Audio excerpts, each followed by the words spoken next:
एक बार एक आदमी था, उसको कुछ पैसों की जरूरत थी। एक्चुअली मैं कुछ काम शुरू करना चाहता था जिसके लिए उसे कुछ धन की आवश्यकता थी। तो बहुत सारे आदमियों के पास गया हेल्प के लिए कि मुझे धन चाहिए, मैं कुछ काम शुरू करना चाहता हूँ, जैसे मेरा काम शुरू हो जाएगा, मैं पैसा कमा लूंगा तो मैं आपके पैसे वापस लौटा दूंगा। लेकिन जिसके पास वो गया वहां से खाली हाथ ही उसको आना पड़ा। तो लोगों ने कहा कि हम पैसे तो आपको दे देते, लेकिन हमारे पास इतने पैसे हैं नहीं कि हम आपकी हेल्प कर सकें, कोई मदद कर सकें। तो लेकिन उससे एक आदमी ने कहा कि एक गाँव में एक आदमी आपकी हेल्प कर सकता है, वो एक साहूकार है, वो पैसे ब्याज पर देता है और मामूली सा ब्याज लेता है। लेकिन उसकी खास बात यह है कि उसके पैसे आपको समय पर देने पड़ेंगे, नहीं तो वो आपसे जबरदस्ती ले लेता है, आपसे पैसे छीन लेता है और यदि समय पर ना दिए जाए तो उसका दंड भी देता है। तो उसने कहा कोई बात नहीं, एक बार मेरा काम तो शुरू हो जाए, उसके बाद दंड के बारे में देखी जाएगी और मैं पैसे लौटा भी दूंगा। तो ऐसी सोच के साथ वो उस गांव में जाने के लिए चल पड़ा। तो जब वो रास्ते में जा रहा था, उस गांव के पास पहुंचा तो उसको लगा कि उसका एड्रेस पूछ लेता हूँ, यानी उसके घर के विषय में पूछ लेता हूँ, गांव में वो कहाँ पर पड़ता है। तो गांव में जैसे ही एक खेत में वो गया एक किसान से पूछने के लिए। तो जब वो उस किसान के पास गया, वो किसान हल चला रहा था। उसी खेत में एक पेड़ के नीचे एक लड़का लेटा हुआ था।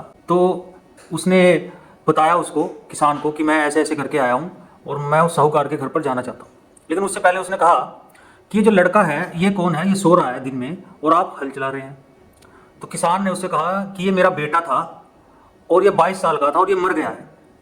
तो उस आदमी को बड़ा अचंभा हुआ और बड़ा शौक में आ गया वो कि किसान का बेटा मरा हुआ है और लेकिन किसान फिर भी हल चला रहा है, अपने काम पर लगा पड़ा है। तो यह बात सोचकर उसने किसान से कहा बड़े अचंभे के साथ कि आपका बेटा तो मर गया और आप फिर भी हल चला रहे हैं। तो आगे से किसान ने एक अजीबोगरीब सा उत्तर दिया। किसान ने उसको बताया कि यह मेरा बेटा था, लेकिन भगवान ने दिया हुआ था, भगवान ने हमारे बीच में इसको 20 से 22 वर्ष के लिए भेजा था। तो ये उसका बेटा था, उसका पुत्र था, उसका देवा शरीर था, उसकी भेजी हुई आत्मा थी। तो ये उसने वापस ले ली, ये वापस में उसी के पास चली गई है, ये मेरा तो था ही नहीं, तो मुझे इसका कोई दुख नहीं है। तो आगे से उसने कहा किसान ने, भाई आप गांव के बीच में चले जाओ और वहाँ पे एक बुढ़िया आपको चक्की पीसती हुई मिलेगी, आप उससे जाकर पूछ लेना और वो मेरा घर है, उसको आप बता भी देना कि आपका बेटा मर गया है, ये सारी घटना उसको आप जाकर घर पर बता देना। तो आदमी आगे चल पड़ा गाँव की ओर। जब वो गाँव की ओर जा रहा था तो खेत की जो मेड़ होती है ना, हम यहाँ पे उसको डोल कह देते हैं, उस पर एक सुंदर नवयुवती आ रही थी खाना लेके, रोटियां लेके किसान के लिए। तो उसने कहा कि मुझे गांव के बीच में जाना है और ये किसान से मैं बातें करके आ रहा हूँ, तो इससे मिलकर मुझे बड़ा अजीब लगा। तो उस युवती ने कहा क्या अजीब लगा आपको किसान से बात करके, वो तो मेरे ससुर हैं। तो उसने कहा कि आपका पति मरा हुआ है और पास में लेटा हुआ है, किसान को इस चीज़ की कोई परवाह नहीं है और चिंता बिल्कुल भी नहीं है। आगे से वो ये कहते हैं ये तो 20 साल के लिए हमारे पास था और परमेश्वर का था, परमेश्वर ने शरीर के रूप में आत्मा को भेजा हुआ था, बस हमारा और इनका साथ इतना ही था 20 से 22 वर्ष तक का। तो आगे इसके उसकी जो पत्नी है उसने भी कुछ इसी प्रकार का उत्तर दिया और कहा मैं उन्हीं की पत्नी हूँ, वो मेरे पति थे, अब वो नहीं गए जैसा कि मुझे आपसे सुनकर पता चला। शायद परमेश्वर ने इतने ही दिन के लिए हमारे पास भेजा था और इतना ही हमारा साथ था, इतने दिन तक ही मैं उनकी पत्नी थी और वो इतने ही दिन तक मेरे पति थे। 2 साल पूर्व हमारी शादी हुई थी, तो हमारा साथ जो है वो 2 वर्ष का ही था। तो आप आगे जाना और गांव में जाके एक बूढ़ी आपको चक्की पीसती हुई मिलेगी, आप उसके पास जाना और उनसे बता देंगे उनका पुत्र जो है वो संसार को छोड़कर हमारे बीच से चला गया है। तो उसको पूरा अजीब लगा, भाई पिता की तो छोड़ो, पत्नी भी कुछ ऐसी बातें कर रही है, उसको भी इस चीज़ का कोई दुख नहीं है, शौक नहीं है और ना कुछ रोना है ना कुछ धोना है, और बिल्कुल बड़े आसानी से उसने बोल दिया कि हमारे बीच में था और अब ये चला गया। तो आगे जाके वो उस किसान के घर पर पहुंच गया। तो उसने आवाज़ लगाई, अंदर से एक बुढ़िया आई। तो बुढ़िया को भी उसने सेम बात बताई कि वहाँ पर ऐसे किसान का पुत्र मरा हुआ है, मुझे आपकी पुत्र वधू भी मिली थी, उसने ऐसे ऐसे करके आगे से ये बातें कही।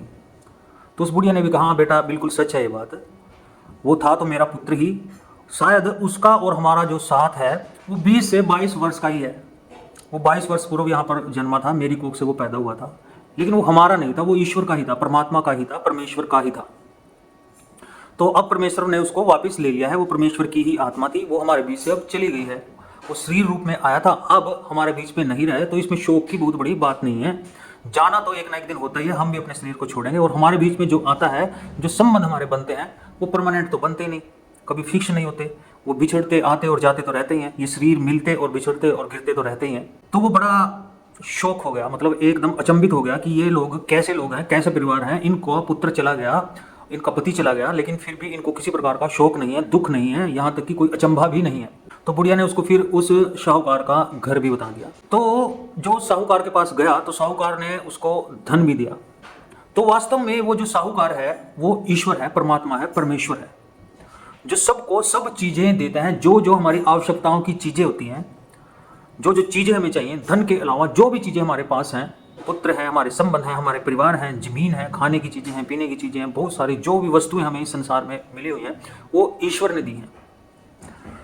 और जब ईश्वर हमें उन चीज़ों को कुछ समय के लिए देता है, कोई चीज़ 7 वर्ष के लिए, कोई 10 वर्ष के लिए, कोई 20 वर्ष के लिए, कोई 60 वर्ष के लिए, तो ऐसे ही अलग अलग अवधि के लिए ईश्वर हमें वो चीज़ें, वो सेवाएं, वो सुविधाएं हमें देता है। लेकिन गलती कहाँ पर होती है? जब हम उनको परमानेंट मान लेते हैं, हम अपनी मान लेते हैं, हम ये भूल जाते हैं कि ये चीज़ें हमें ईश्वर से मिली हैं।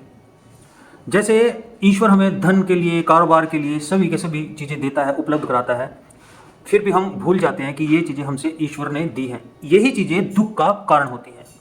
लेकिन जो ये समझता है कि ये चीज़ हमारी है नहीं, ये तो ईश्वर की है, सब चीज़ें इस संसार में जो भी हैं, जो भी धन है, जो भी वस्तुएं हैं, सभी की सभी ईश्वर की हैं, जो भी संबंध हमने इस संसार में आके बनाए हैं वो ईश्वर के दिए हैं, सब ईश्वर के जन हैं, वो उन चीज़ों को कभी भी ले सकता है।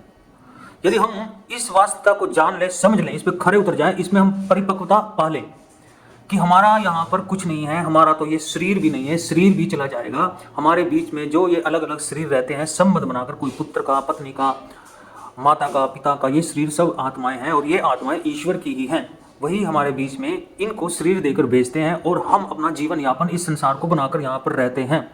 इस सत्य को जब व्यक्ति समझ जाता है तो उनके बिछड़ने का, उन चीज़ों के चले जाने का, धन के चले जाने का, मान के चले जाने का, जो भी चीज़ संसार में आके मिली है उनके चले जाने का हमें दुख नहीं होता।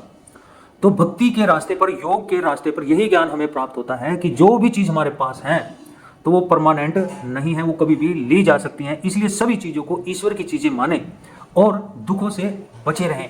धन अर्जन करें, धन कमाएं, लेकिन कभी भी उसको परमानेंट मानकर ना चलें।